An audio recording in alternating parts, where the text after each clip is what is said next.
बेवलाय मा बेलाय मिथिखागौ हाग्रामानि पार्टिया BPF नामा BMPF होनना बुंबाय थायाखै बड'लेण्ड मुस्लिम पिपुल फ्रन्ट जोंहा बे NDA होननानै दा जाहाथे बुंबोखाबाय जों मुसलमान गैयाबानो BPF गैया दा बेखायनो हारसाफोरनि भटखौ लानो थाखाय गुबुन जाथिनि भटखौ NDA होनबा जिहेतु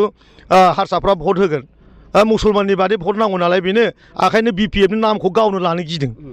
गावनि नामखौ BPF खौ लानो गिदों BPF होनबानो जिहेतु माने मुसलमाननि पार्टी दा मुसलमाना जिहेतु भट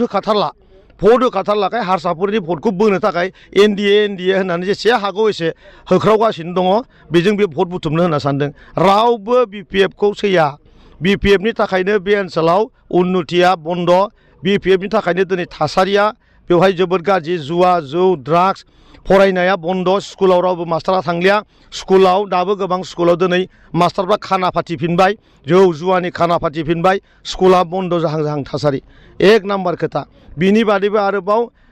GSP आ जन्म जादोंबाबो गुबुन हारिया बुंदोंमोन मा BPF आ लामा बानायबाबो माने माबायावसो बानायो बर' हारिनावसो बानायो आरो मन्दिर बानायबा बर'फोरनिखौ बानायो हारसाफोरनि मन्दिरखौ बा हारसाफोरनि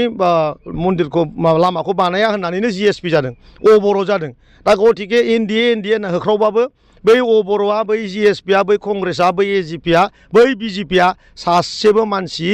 हाग्रामानो भट होआखै हाग्रामाया दिनैनि दिनाव हारसिं मानसि बे बिराद गिदिर दाउदै हांसोनि दाउदैखौ बे बाराव मोनजागोन बे खोथायासो एकदम सैथो